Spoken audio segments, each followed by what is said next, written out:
Thanks a lot, Chelsea. Well, domestic violence is unfortunately an issue that many deal with in our community. It's the topic of this Sunday's Perspective with Eric Reynolds. He joins us this morning with more. Eric, good to see you. Good morning. Thanks for having us. So Perspective Sunday at 7:30, domestic violence. What exactly are going to be the talking points? You know, you hear about it. We cover it as far as it happening in the community, and even our policemen being victims in the situation due to the uncertainty about what's going on in that incidents between two individuals.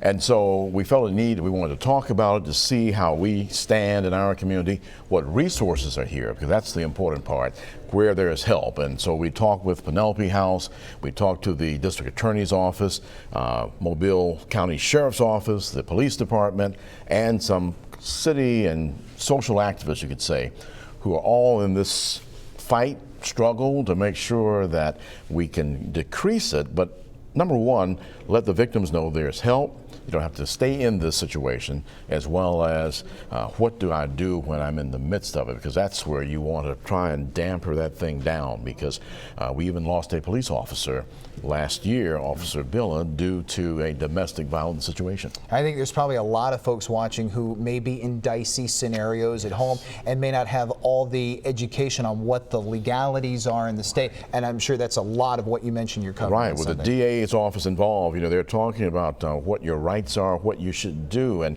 Penelope House, you know, don't second guess situations, but there is help, and they are there for people who feel that they're in situations. And when you hear the statistics, you know, it's happening to a lot of people, like you mentioned, and it's happening on a frequent basis. And so hopefully this is a resource kind of information program designed to make sure that people know they do have options, they know who to call, and then where to go, because law enforcement will escort you out of situations if you need that much help. And see, I didn't even know that that's the case, and that's wonderful. And I'm sure the statistics are probably higher than what most people probably think they are. They really are. We're talking 1 in 3, 1 in 4 women. Wow. And then in men, 1 in 9.